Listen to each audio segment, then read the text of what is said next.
lovely to be here. And my name is Shanti. I am a diversity and inclusion practitioner.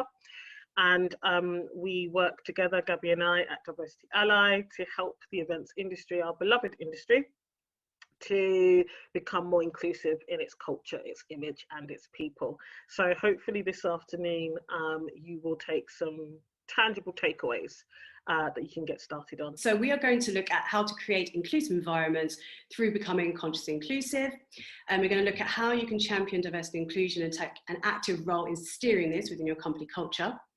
Also how to be more culturally and diversity aware at work and when managing events.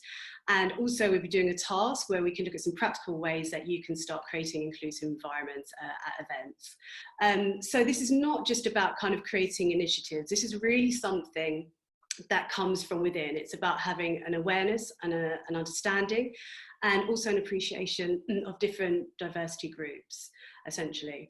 It also helps build self-awareness, and that helps us connect better with our teams, with our colleagues, and also with leaders. So many benefits to that. We pick up our learnings from childhood, from our friends, from our family, from our schools, our education, our work environments, and our biases do help us quickly try and make assumptions around our thoughts and our feelings. So it's really natural to have these, but the key is to become aware when these assumptions can perhaps stop you from making inclusive decisions or including people in your decision making.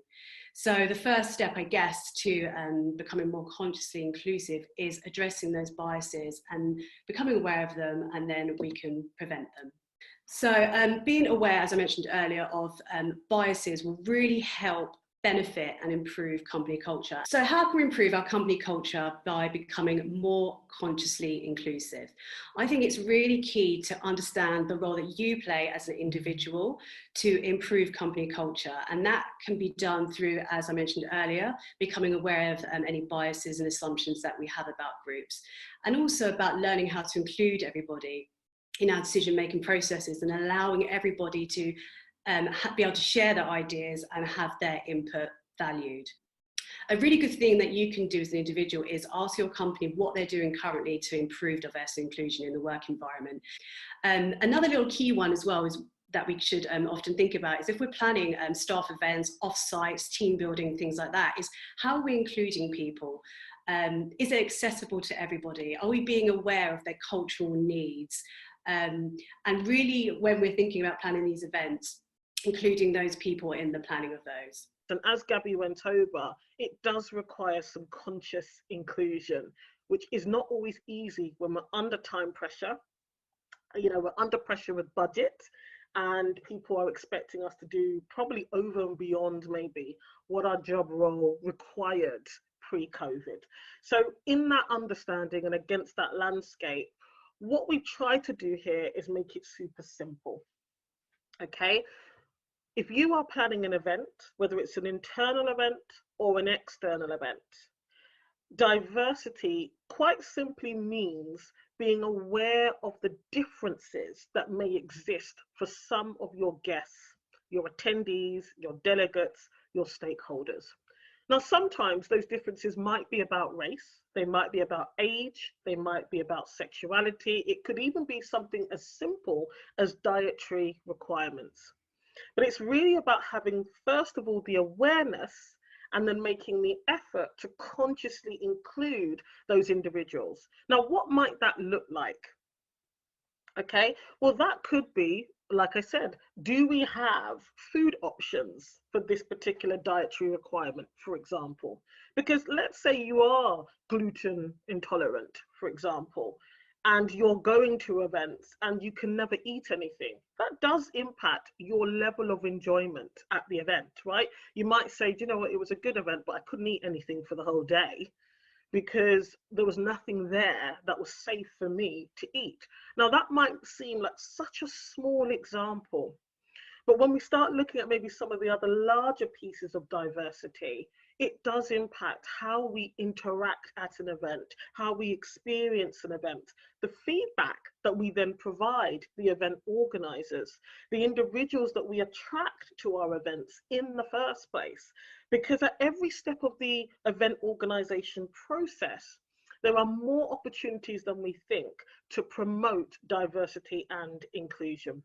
Encourage learning about other people's customs, preferences, experiences, etc. It's one of the traits that Gabby and I often talk about when we're speaking to senior teams, the need to be curious.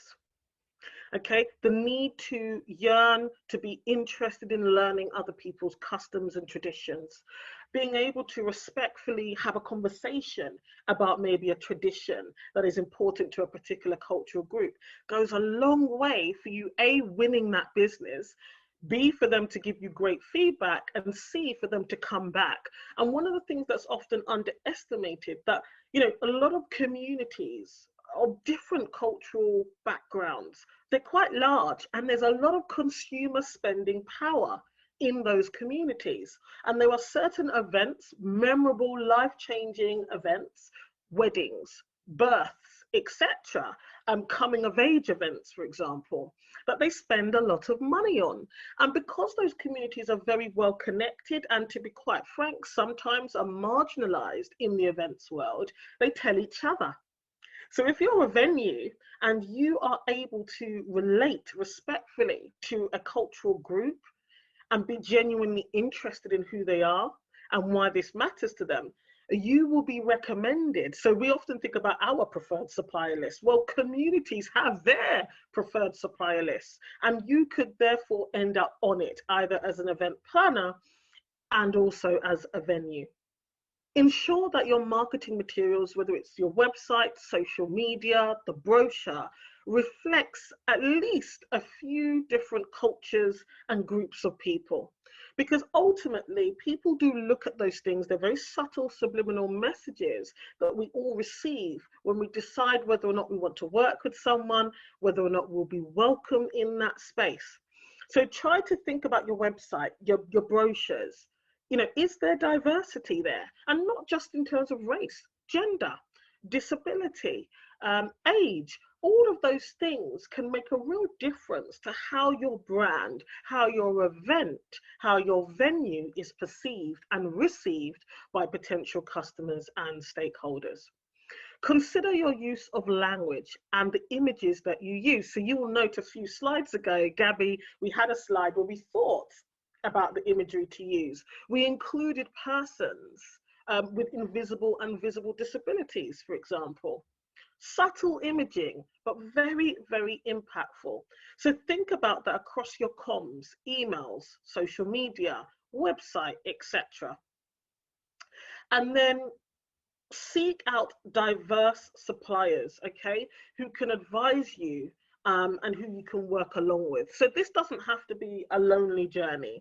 That's why Diversity Ally exists, for example. We're here to support so that you can avoid making mistakes, but also you can leverage, exploit, discover opportunities for your business. If we can find a way to respectfully dignify somebody else's culture, their way of doing things, even if we don't understand it, it's not common to us, we will go a long way to building common ground with potential customers and partners and suppliers, okay?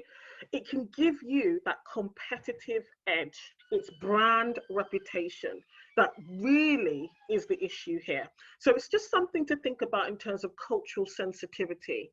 Where possible, try to use authentic suppliers to help you with this.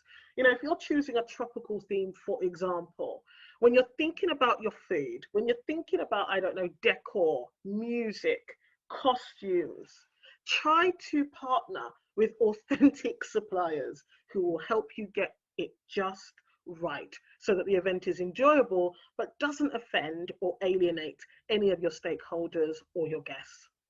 So we come to the group task